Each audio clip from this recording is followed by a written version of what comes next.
Pete Prisco dropped his top 100 NFL players, and the Bucs were kind of represented.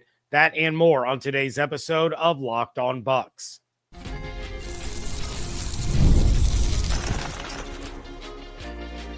You are Locked On Buccaneers, your daily Tampa Bay Buccaneers podcast. Part of the Locked On Podcast Network, your team every day. What's up, and welcome into this episode of Locked On Bucs, your daily podcast covering the Tampa Bay Buccaneers, part of the Locked On Podcast Network, your team every day. I want to thank you for making Locked On Bucs your first listen or view every day. Don't forget you can subscribe or follow for free on YouTube or wherever you get your podcasts. And of course, you can follow along on Twitter. I am James Yarcho at JYarcho_Bucs, credentialed member of the media covering the Tampa Bay Buccaneers, here with you at least 3 days a week for the month of June, along with the everydayers. And for that, I want to share my appreciation for your continued support of the show. One of the ways you can support the show is to become a Locked On Bucs insider. You're going to get news, rumors, updates, general thoughts, one-on-one conversations with me via text message. Go to joinsubtext.com/LockedOnBucs or click the link in the show notes to become an insider today. Benjamin Morrison already has one game circled on his calendar, and he's already drawing a very interesting comparison. That's all coming up a little bit later, but we're starting this one off with Pete Prisco of CBS Sports, who put together his top 100 players for the 2025 season. So it starts off with Patrick Mahomes at number one, which is already a red flag for how this is going to go. Mahomes has been declining in recent years in terms of production. Maybe that's his fault. Maybe it's the skill position players around him, but I can certainly say with confidence that he is not the best player in the NFL. The first Buccaneer to appear on this list is Tristan Wirfs at number 20. And that kind of makes sense. He is the best player in the league at his position. So he's the best player on the Tampa Bay Buccaneers. Although Prisco does have Eagles left tackle Jonathan Mailata ahead of him, but Wirfs is certainly deserving of the top spot among Buccaneers players. Then it isn't until number 57. Yes, you heard that correctly. 57 before the next Buck appears, and it's Baker Mayfield, the list's 8th quarterback. Pete, what are we doing? Prisco said, quote, Mayfield had his best season in 2024 with 41 touchdown passes and 4,500 yards. He might be the most underrated quarterback in the league after the slow start to his career, end quote. All right, that's all well and good, but you put him behind Mahomes, Allen, Lamar, and Burrow, all understandable. However, just real quick side note here. You have Mahomes as the number one player in the NFL. Over the last 2 seasons, and some of you may have seen this on Twitter, but over the last 2 seasons, Baker Mayfield has more passing yards, 16 more passing touchdowns, a higher completion percentage, only 1 more interception, and a higher passer rating than Patrick Mahomes does. So how is Mahomes, who has been outperformed by Baker Mayfield, the number one player on your list, and Baker Mayfield is 57th? Anyway, I digress. Mahomes, Josh Allen, Lamar Jackson, Joe Burrow, they're all ahead of Baker Mayfield. But then you have Jaden Daniels, Justin Herbert, and Jalen Hurts all ahead of him. I can accept Baker being behind Hurts. Yes, the Eagles are more of a running team because of Saquon, but Hurts has been to 2 Super Bowls. They just won 1 last year. That's an argument that I can see. I may not fully agree with, but I absolutely understand it. What I don't understand is how you put him behind a guy entering his 2nd season and another who has done nothing. I have gotten into the Herbert stuff before, and I just don't get why this guy gets so hyped up every year before falling flat on his face year in and year out. Baker was among the top quarterbacks in the NFL last season in yards, touchdowns, completion percentage, and passer rating. And he did it without Godwin for half the season and Evans for a month, and he lands as the 8th quarterback on this list. And I like Jaden Daniels. I do. He's exciting. He's fun. He's clutch. But does everybody forget how hyped up CJ Stroud was after his rookie season? And then what a disappointment he was last year? Can we wait for more than 1 year before crowning these guys? And again, the top 4 quarterbacks, I agree with it. I understand it. I'm not going to argue that. But I might have them in a little bit different in order. But Mahomes, Allen, Lamar, and Burrow are the top 4 guys. After that, though, Baker certainly deserves more respect than he's being shown here. And people really need to stop treating Herbert as though he's some kind of generational player. I would put Jared Goff over Justin Herbert and not think twice about it. Next on this list for Buccaneers players is Mike Evans at number 82. All right, Pete, you've officially lost it. And look, Prisco is one of the analysts that loves the Bucs this season. I like Prisco. I've talked about him in a very glowing fashion on this show before. But you just put Baker Mayfield behind Justin Herbert and Jaden Daniels. Now you've put Mike Evans behind Terry McLaurin, T. freaking Higgins, Nico Collins, Malik Neighbors, and Puka Nacua. I am never going to understand why Higgins is looked at as such an elite receiver. He's fine. He's good. He's not worth the money that he's getting. He misses multiple games every single season, and he disappears for long stretches of games. Higgins isn't better than Evans or Godwin, and yet you have Mike Evans behind him on this list and Godwin nowhere to be found. Mike Evans is listed as the 12th receiver on this list, and that is pure insanity.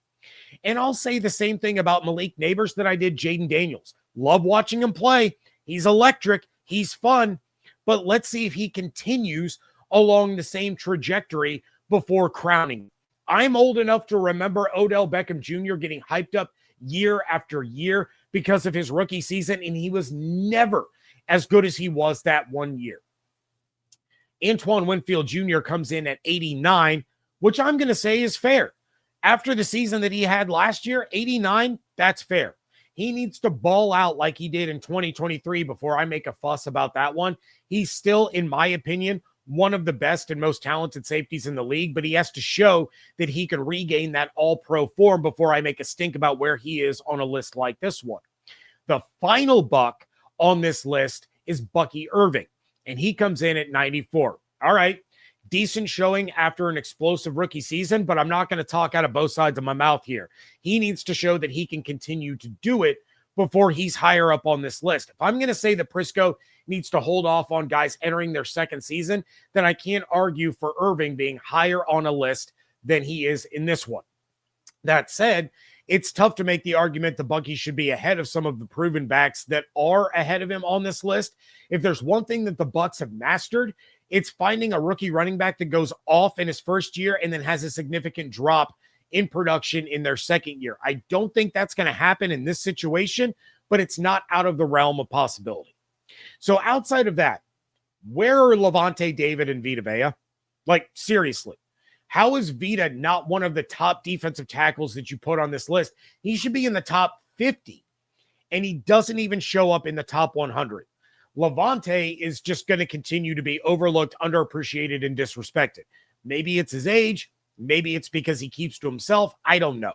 But for him to be ignored on this list is absolutely crazy. Now, there are only 4 inside linebackers on this list. Fred Warner at 19, Zach Bond at 40, Roquan Smith and Bobby Wagner at 87 and 88. It's almost as if Prisco forgot about the position entirely for like 40 spots and then remembered and just jammed 2 of them in there real quick and then called it quits. All in all, this is a pretty weak showing for the Bucs, and I'm honestly surprised considering how highly Prisco has spoken about the Bucs and some of their players coming into this season. But this is what the Bucs love. Go ahead and tell them that they're not as good as some of these other players. Tell Mike Evans that there are a dozen receivers better than him. Tell Baker Mayfield that he's not as good as Justin freaking Herbert. Tell Godwin, tell Vita, tell Levante that there are all these players in the league better than them. Fuel that fire, because they love when stuff like this comes out. They love when they're counted out and disrespected in this fashion. They're just going to prove you wrong like they have everyone else over the course of the last 2 years. Rookie Benjamin Morrison has a certain game circled on his calendar that is coming up next on today's episode of Locked On Bucs, part of the Locked On Podcast Network, your team every day. Guys, you've probably heard of Viagra or Cialis. Maybe you've even tried them, but if you're looking for something beyond the usual pill, it's time to meet Rugiet Ready. Rugiet Ready is the next-gen prescription treatment designed to amplify arousal in the brain and boost blood flow. Unlike the usual pills that can take hours, Rugiet's 3-in-1 formula dissolves under your tongue and kicks in fast, on average, like 15 minutes. Effects can last up to 36 hours, so you can stay confident and in control when the moment is right. If traditional options haven't worked, Rugiet might be the answer. Over 150,000 men have already made the switch. Head to Rugiet.com/LockedOnNFL. Use code LockedOnNFL to get 15% off today. That's RUGIET.com/LockedOnNFL. Code LockedOnNFL for 15% off. Individual results may vary with prescription treatment. Compounded drugs are permitted to be prescribed under federal law, but are not FDA approved and do not undergo FDA safety, effectiveness, or manufacturing review. Please visit the Rugiet website for full safety information. Thank you again for making Locked On Bucs your first listen review every day. For your second listen, check out Locked On NFL Scouting. The NFL draft is over, but the roster moves and news never stop. Host Kyle Krabs and Joe Marino will make you the most informed NFL fan this offseason. Find Locked On NFL Scouting on YouTube or wherever you get your podcasts. So I texted out a link to the insiders about the latest episode of the Outliers podcast, where Buccaneers rookie Benjamin Morrison was the guest. It was his second time on the show, but his first since being drafted. And honestly, it's a great listen. I highly recommend it. It goes through his injuries, the setbacks that he faced, the loss of his final year at Notre Dame, the decision to turn down a lot of money to take the chance and enter the NFL draft. Going through the draft process, tons of great conversation in this show. But here's the thing that stuck out to me was when Morrison began talking about the top 30 visits and all the things that go into that pre-draft process. Morrison mentioned that he had spoken with a lot of teams, but that he had been warned that it's usually a team that you don't talk to much or even at all that ends up taking you. He said he had a lot of conversations with the Commanders, the team that his dad played for when he was teammates with Todd Bowles, as well as the Pittsburgh Steelers and the Buffalo Bills. The host asked who he thought was going to draft him, and Morrison said, quote, the Bills, the Buffalo Bills. They told me they were going to come get me. No bad blood until I play them, but they're going to definitely... Oh my gosh. Hopefully that's my first ever pick game where I get like 2 interceptions versus Josh Allen. Then look over at the DB coach, the head coach, and just say, y'all messed up. The corner they have, Maxwell, no hard feelings versus him. He's a good player, good dude, great guy, funny dude. So you can't be mad at someone else for them succeeding, but it's beyond him. He's good. He earned that. Me and the coaches over there, they'll see it's going to be good, end quote. That game is week 11 in Buffalo on November 16th. And I would think that by that point, Morrison is either starting or heavily part of the rotation. However, the Bucs also play the Bills in the third and final preseason game. Depending on how the Bucs decide to utilize their players in that third game, there's a chance that Morrison sees significant snaps. Now, it's not going to be against Josh Allen, but he's going to get an opportunity to serve up a little appetizer of things to come later in the season. And I get it. Morrison talked a lot about how he believed that he should have been a first-round pick and that he felt like he was being punished for his injury. And he certainly would have been a first-round pick had he not been injured and forced to have season-ending surgery. There's a chance, as he talked about, that he would have finished that game when he suffered that injury had it not been for a weather delay that caused him to sit in the locker room for an extended amount of time, causing his hip to stiffen up to the point that he couldn't use his leg after the adrenaline wore off. And to be fair to the Bills, of course, they could have traded up in the second to get him, but they didn't. They used their first-round pick on Maxwell Hairston, another corner who Morrison talked about, and that pick could have been Morrison. Instead, they go with someone else. That's going to add fuel to the fire. Then, when they did trade up to pick 41 in the second round, Morrison potentially thought that they were going for him. But, and of course, he didn't say whether or not he did think that, but the Bills took defensive tackle TJ Sanders instead. 12 picks later, Morrison was a Tampa Bay Buccaneer. I've talked about the injury a lot on here, as well as his time at the podium when he spoke at the Combine, but this just adds to the growing list of players on the Bucs roster that, as I mentioned in the first segment, feel disrespected, overlooked, underappreciated, or that have a huge chip on their shoulder. And when I, of course, say disrespected, underappreciated, I'm not referring to them feeling that way about the Bucs, but on a national level. We know that Baker has a chip on his shoulder the size of Jupiter. Levante mentioned in his interview with John Gruden that not getting some of the accolades that he felt he earned and he deserved was really frustrating. We know Mike Evans is on the verge of making history, but never gets talked about among the league's best receivers. I can go on and on about it. I talked about it a lot just a couple of minutes ago. But so for Morrison, as a rookie, to already have that mindset of, I'm going to make you pay for not believing in me the way the Bucs did, and to already have that game in mind for this season just makes me believe that he's got the same approach as so many of his teammates. And that kind of common ground, that common belief can go a long way in a locker room. Jason Light talks about keeping receipts. I can't remember what show he was on. It might have been Pat McAfee or it might have been Rich Eisen, but he's already started keeping receipts for this season. Well, the players do too.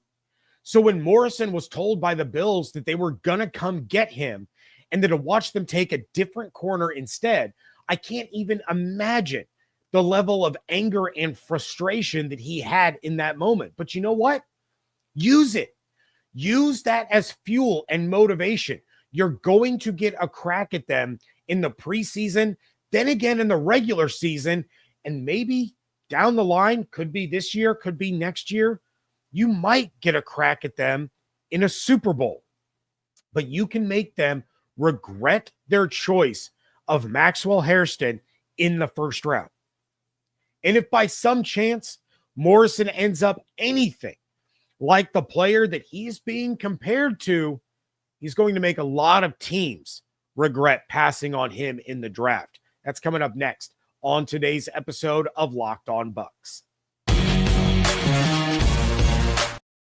You ever decided at the last minute to head to a ball game with friends or family? Maybe it's game day and you suddenly realize you want to be in the stands. That's exactly where Gametime comes in. It's the easiest way to grab last-minute tickets without the stress. With the money you save on tickets, you can splurge on food, drinks, merch, even invite a bigger group to come with you. Gametime makes it all possible.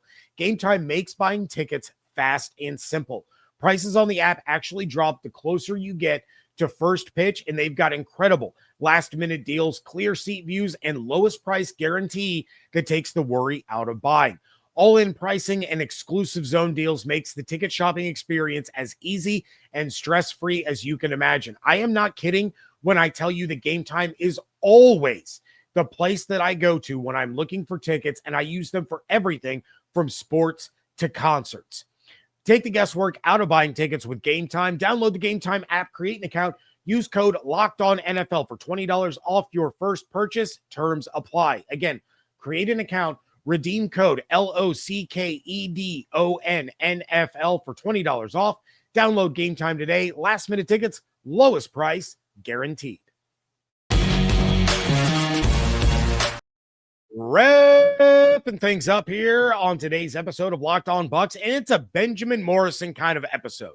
because before I came across this podcast and listened to it early on Friday, I heard him talking about, and I heard him talking about the Bills. I was going to talk about this article on Fox Sports from draft analyst Rob Rang. So Rang put together a list of one rookie on each team that has the makings of a franchise star. Now, Rang starts off his column by saying, quote, "Some players seemingly drip with potential. Their future looks so bright that it's almost difficult to imagine them not enjoying success in the NFL. Those players are the focus of this article, one which links current rookies of all 32 teams to some of the biggest names in their respective franchises' history," end quote. Rang also went on to say that it's a bit presumptuous to compare rookies to legends, but maybe he's right on some of those, and that would thrill the fans of the teams. For the Bucs, it's Benjamin Morrison and Rondé Barber. Rang says, quote, "The Bucs are certainly hoping that Morrison will one day be linked with Barber, a ball hawk whose durability might have been even more impressive than his awareness of the ball in flight. Barber played all 16 of his NFL seasons in Tampa Bay, missing a total of one game due to injury over his final 14 years. Morrison is an instinctive and technically sound cornerback who just needs a return to health to remind everyone that stars like Barber, selected 66th overall back in 1997, can be found outside the first round," end quote. Now, I'm not going to come on here and say that I think Morrison is the next Rondé.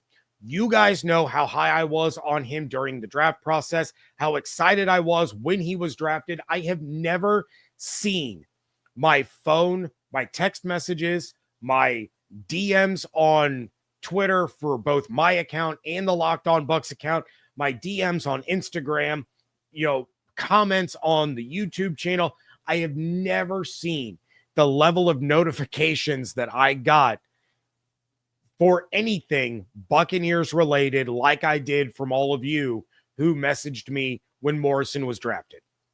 You guys knew that he was my guy of this draft class, but I was also not going to put the kind of expectations on him that a comparison to Rondé Barber would bring.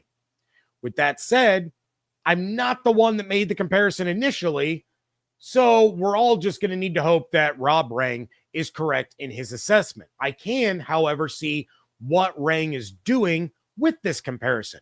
Morrison has many of the same traits and skills that Rondé did, especially when it comes to being able to track the ball and make a play on it. No one could ever do that with the Bucs the way that Rondé did. But now Morrison has the chance to be the best one since Rondé. It's just a matter of whether or not he stays healthy and makes that transition from college to the NFL. And that, to me, is one of the most difficult roads that you can travel when you are a football player. It is, again, to me, the second most difficult transition of any position outside of quarterback. So he's faced more than a few NFL receivers during his time in college. Marvin Harrison Jr., of course, comes to mind first. I've mentioned that game on this podcast numerous times. But Bo Collins, Taj Washington, Brendan Rice, he faced Ibuka, though he was covering Harrison Jr. for just about every snap of that game. But Zay Flowers, Xavier Legette, this is a guy that since his coming out party against Clemson his freshman year, he's had to go up against NFL level receivers week after week after week. So he's been prepared for this since he was 18 years old. That's why he was voted a team captain for Notre Dame last year, because he has been through it since he was a freshman. And he was the guy that Marcus Freeman, the defensive coordinator turned head coach, he would look to Morrison to be that guy against whoever the opposing number one receiver was.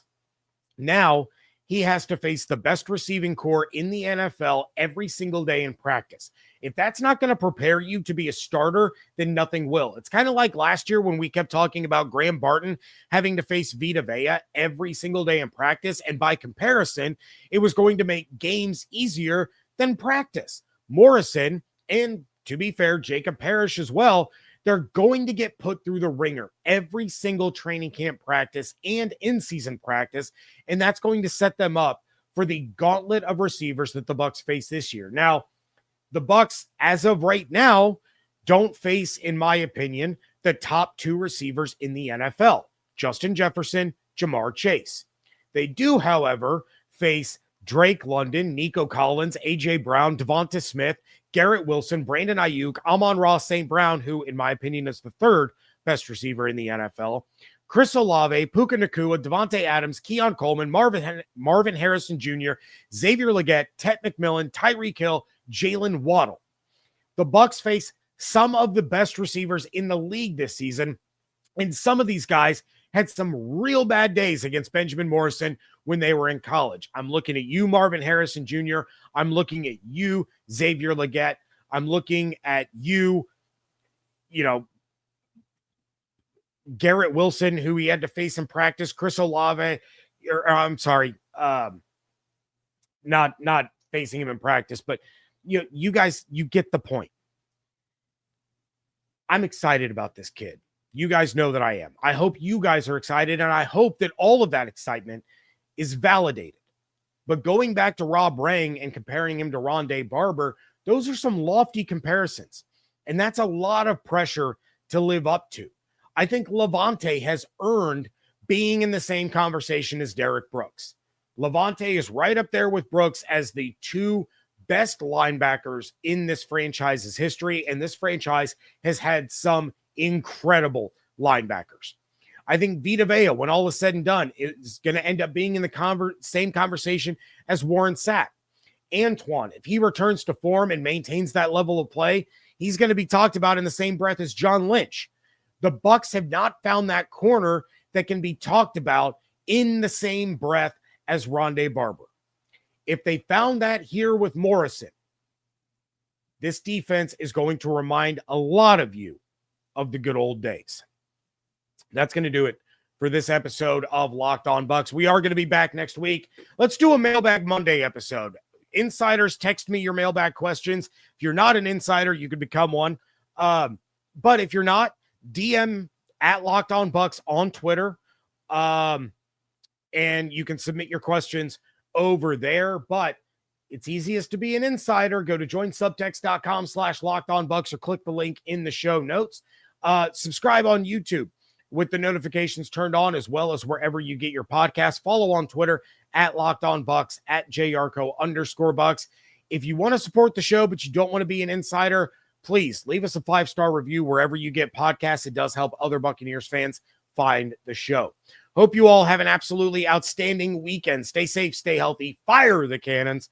I want to thank you so much for joining me right here on Locked On Bucs, part of the Locked On Podcast Network, your team every day.